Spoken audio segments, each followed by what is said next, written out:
અમદાવાદમાં સાબરમતી નદી પર આવેલા સુભાષ બ્રિજને લઈને મહત્વના સમાચાર સામે આવ્યા છે, જેમાં સુભાષ બ્રિજને સંપૂર્ણ તોડી પડાય તેવી શક્યતાઓ વ્યક્ત કરવામાં આવી છે. આ અંગે અમદાવાદ મ્યુનિસિપલ કોર્પોરેશનના કમિશનરે જણાવ્યું હતું કે પિલ્લરો જૂના થઈ ગયા હોવાથી બ્રિજ તોડવામાં આવે તેવું કન્સલ્ટન્ટનું કહેવું છે. ત્યારે ઉલ્લેખનીય છે કે અગાઉ સ્ટેન્ડિંગ કમિટી દ્વારા ₹235 કરોડના ખર્ચે બ્રિજ બનાવવા માટેની મંજૂરી આપવામાં આવી હતી.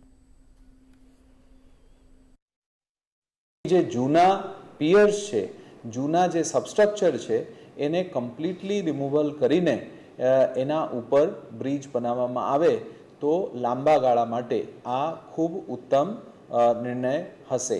એ પ્રકારનું એક ઓપિનિયન આવ્યું છે. એ ઓપિનિયનના સંદર્ભે અત્યારે અમદાવાદ મ્યુનિસિપલ કોર્પોરેશન દ્વારા એનું જે કોસ્ટ ડિફરન્સ છે એને એનાલિસિસ કરવા માટે, એનું જે ટાઈમલાઇનનું ડિફરન્સ છે એનું એનાલિસિસ કરવા માટે અને એનું સંપૂર્ણ જે પ્રોજેક્ટ લાઈફ અને આરએનબી દ્વારા પણ એ નવા ડિઝાઇન ચેક કરીને કાર્યવાહી કરવા અંગે હાલમાં અમદાવાદ મ્યુનિસિપલ કોર્પોરેશન દ્વારા કાર્યવાહી હાથ ધરવામાં આવી રહ્યા છે. Ahmedabad municipal corporation Subhash bridge જે છે એના ઉપર ખૂબ ઝડપથી કામ થાય એના માટે ત્વરિત કામગીરી કરી રહ્યા છે.